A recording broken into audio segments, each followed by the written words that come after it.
Just as we had elasticity coefficient of demand, we have the elasticity coefficient of supply.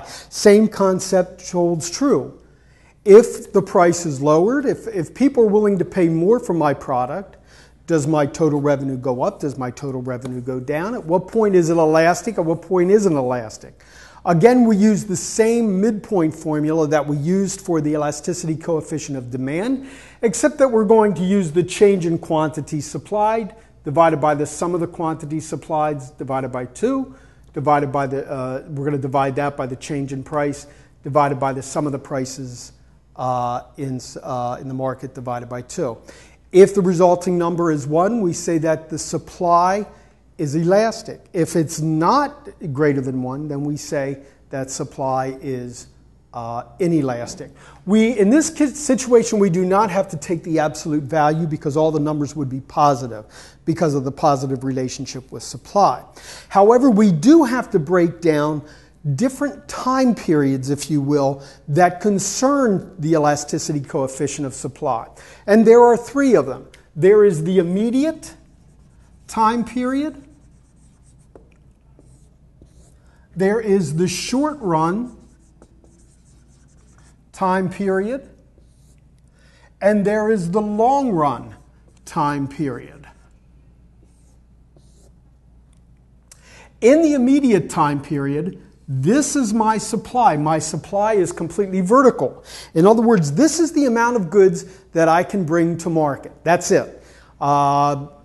It's July, and right now I have tomatoes, and for some reason, right now, people are willing to pay $5 per bushel of tomatoes. I bring 100 tomatoes to market. For some reason, the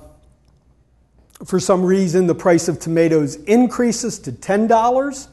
Well, even though the price increased to $10 and my demand increased, I'm still now making $5 more per bushel, but I can still only bring 100 bushels to market. I don't have enough time to change. I don't have enough time to adapt.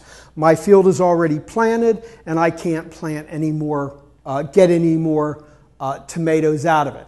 Although in this situation, my total revenue went from $500 to $1,000, I still can't bring any more than 100 bushels of tomatoes to market. So therefore, in the immediate time period, I can only benefit from the price, for the increase in the price of the good. And I can't benefit from any type of additional product that I could bring to market.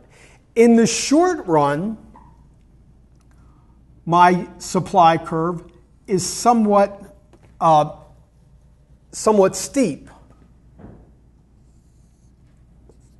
And in this particular point, I'm knowing in advance that people initially that were going to buy $5 at 100 bushels, knowing that the price of tomatoes is going up to $10 a bushel, this might allow me enough time to use a better fertilizer on my tomato crop. It might allow me to use a hardier tomato plant, perhaps a beefier tomato, if you will, so that instead of bringing 100 bushels to market, I can now bring 120 bushels to market. My total revenue at $5 was $500, but now my total revenue at $5 per bushel, but now my total revenue is $1,200 at $10 per bushel. So I not only benefit in the increase in the price, but I can also benefit in the increase of the extra product that I bring. And finally, the long run is a time period where all adjustments can be made.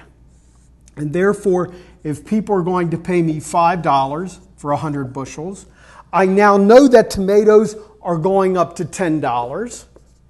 I now have the opportunity of bringing 500 bushels to market. Excuse me. Get rid of these dollar signs. Sorry about that.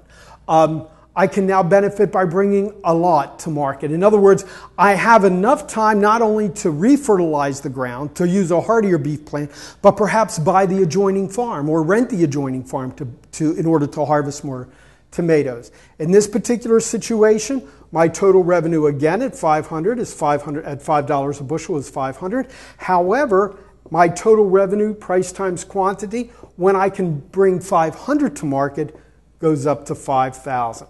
So therefore, these are more important concerns to supply relative to elasticity.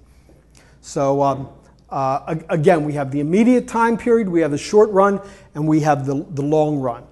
We use the same type of midpoint formula, and obviously the total revenue test would hold for the same of supply.